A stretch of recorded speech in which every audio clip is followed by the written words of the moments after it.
Dears എല്ലാവർക്കും പുതിയ വീഡിയോയിലേക്ക് സ്വാഗതം. അങ്ങനെ ഞങ്ങൾ കൊല്ലത്ത് ആശ്രമം മൈതാനത്ത് പുതിയ എക്സിബിഷൻ തുടങ്ങിയല്ലോ. ഇന്ത്യയിലെ തന്നെ ആദ്യത്തതും ഏറ്റവും വലുതുമായ 360 ഡിഗ്രി സൂപ്പർ റിയാലിറ്റി എക്സിബിഷൻ തുടങ്ങിയെന്ന് പറഞ്ഞ് ഞങ്ങൾ അവിടെ വന്നതാണ്. അപ്പോഴാണ് നോക്കിയപ്പം പുറത്ത് അതിൻ്റെ അകത്തോട്ട് കയറാൻ വേണ്ടി ഇതുവേണ്ടി ആൾക്കാർ ക്യൂ നിൽക്കുന്നു. അങ്ങനെ പിന്നെ ഞങ്ങളും ടിക്കറ്റ് എടുത്ത് അതിൻ്റെ ഇടയിൽ കൂടെ ഇടിച്ച് കയറി. നല്ല തിരക്കായിരുന്നു. ശനിയാഴ്ചയായിരുന്നു ഞങ്ങൾ പോയത്. നല്ല തിരക്കായിരുന്നു. ആദ്യം തന്നെ ഇതാണ് ഒരുപാട് പക്ഷികളെ കാണുന്നത്. നല്ല നല്ല വെറൈറ്റി പക്ഷികളുണ്ടായിരുന്നു. ശരിക്കും പറഞ്ഞാൽ നമുക്ക് ഈ പക്ഷികളെ നിന്ന് നല്ലോണം നിന്ന് കാണാനൊന്നും പറ്റിയില്ല. നല്ല തിരക്കായിരുന്നു. ബാക്കിൽ നിന്നൊക്കെ ആൾക്കാർ ഇടിച്ചിടിച്ച് നല്ലോണം വീഡിയോ പോലും എടുക്കാൻ പറ്റിയില്ല. ദർശൂട്ടനാണെങ്കിൽ ഈ പക്ഷികളൊക്കെ കണ്ടിട്ട് അവന് എന്താ ചെയ്യണമെന്ന് അറിയാൻ അമ്മ കോഴി കാക്ക എന്നൊക്കെ പറയുന്നുണ്ട്. അവന് അതിന് കൂട്ടിൻ്റെ അകത്തുനിന്ന് കൈയിട്ട് എടുത്താൽ കൊള്ളാമെന്നുണ്ടായിരുന്നു ആ പക്ഷിയൊക്കെ. പിന്നെ ദർശു എവിടെ പോയാലും ഏട്ടൻ്റെ കൈ കയറിയിരുന്നുള്ളൂ. എനിക്ക് ശല്യമൊന്നുമില്ല, ഏട്ടൻ എടുത്താൽ മതി.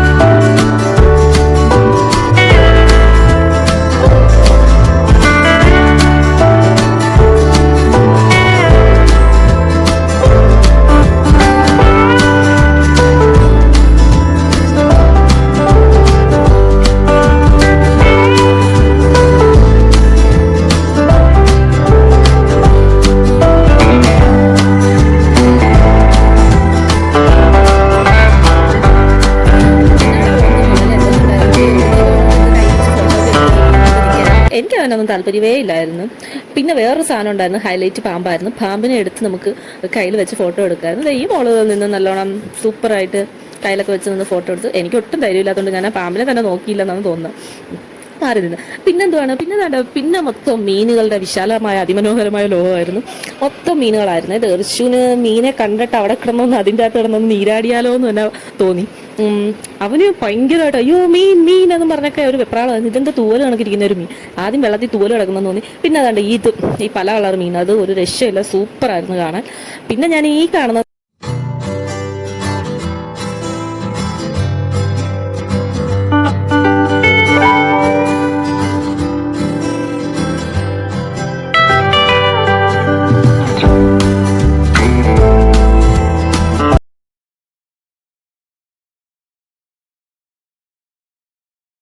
അങ്ങനെ ഞങ്ങൾ കുറേ നേരം ക്യൂവിൽ കാത്തു നിന്ന ശേഷം നമ്മൾ ഇവിടെ വന്ന മെയിൻ ഹൈലൈറ്റ് ആയ ഇവിടുത്തെ സാധനം മറ്റേ 360 ഡിഗ്രി സൂപ്പർ റിയാലിറ്റി എക്സിബിഷൻ. അതിൻ്റെ അകത്തോട്ട് കയറാൻ പോകും. ഒരു റൗണ്ട് സംഭവം അതിൻ്റെ അകത്തോട്ടാണ് കയറുന്നത്. അങ്ങനെ നമ്മൾ കയറി. അപ്പോൾ അതിൻ്റെ അകത്ത് അവർ ഒരുപാട് പേരെ കയറ്റുന്നുണ്ടായിരുന്നു. ഏകദേശം എനിക്ക് തോന്നുന്നു ഒരു 150 പേര് ഇതിൻ്റെ അകത്ത് കയറി കാണും.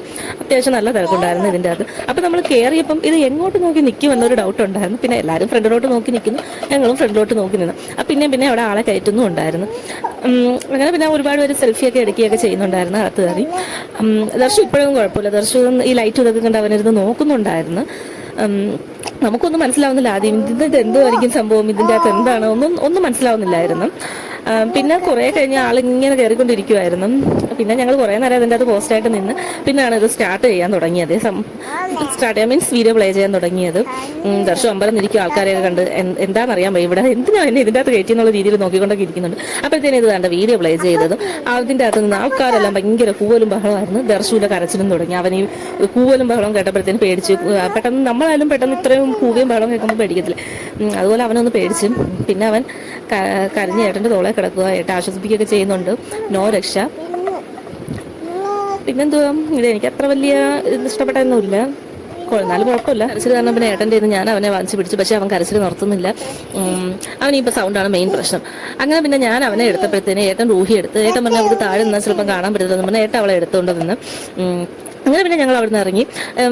പിന്നെ എന്തോ ഇതിൻ്റെ അകത്ത് കുറച്ച് കടകളൊക്കെ ഉണ്ടായിരുന്നു. പിന്നെ ഞങ്ങൾ അപ്പോഴത്തേനും എൻ്റെ സമയം എത്ര 9:30 കഴിഞ്ഞിരുന്നു. അങ്ങനെ ഞങ്ങൾ പെട്ടെന്ന് കടകളൊന്നും കൂടുതൽ കാണാനൊന്നും നിന്നില്ല. ഞങ്ങൾ പെട്ടെന്ന് അതിൻ്റെ അകത്ത് നിന്ന് ഇറങ്ങി. ഇറങ്ങാൻ നേരം വലിയ തിരക്കൊന്നുമില്ല. അങ്ങനെ ഞങ്ങൾ ഫുഡ് കഴിക്കാൻ വേണ്ടി വന്നതാണ്. അപ്പോൾ ഇത്രയും സമയമായിട്ട് ഏട്ടൻ പറഞ്ഞാൽ നമുക്ക് ഫുഡ് വാങ്ങിച്ചുകൊണ്ട് വീട്ടിൽ പോയി കഴിക്കാം. അങ്ങനെ ഞങ്ങൾ എന്തായാലും ഒരു റെസ്റ്റോറൻറ്റിൽ കയറി ഫുഡ് ഓർഡർ ചെയ്തിട്ട് വെയിറ്റ് ചെയ്തിരിക്കുകയാണ്. ദർശനം എന്തൊക്കെ പറയുന്നുണ്ട്. അപ്പോൾ ഇത്രയൊക്കെ ഉള്ളൂ ഞങ്ങളുടെ ചെറിയൊരു ഈവനിങ് വ്ളോഗ്. നിങ്ങൾക്ക് ഇഷ്ടപ്പെട്ടെങ്കിൽ ലൈക്ക് ചെയ്യാനും കമൻറ്റ് ചെയ്യാനും സബ്സ്ക്രൈബ് ചെയ്യാനൊന്നും മറക്കരുത്. വീണ്ടും അടുത്ത വീഡിയോ ആയിട്ട് കാണുന്നവരെ tata bye bye, see U.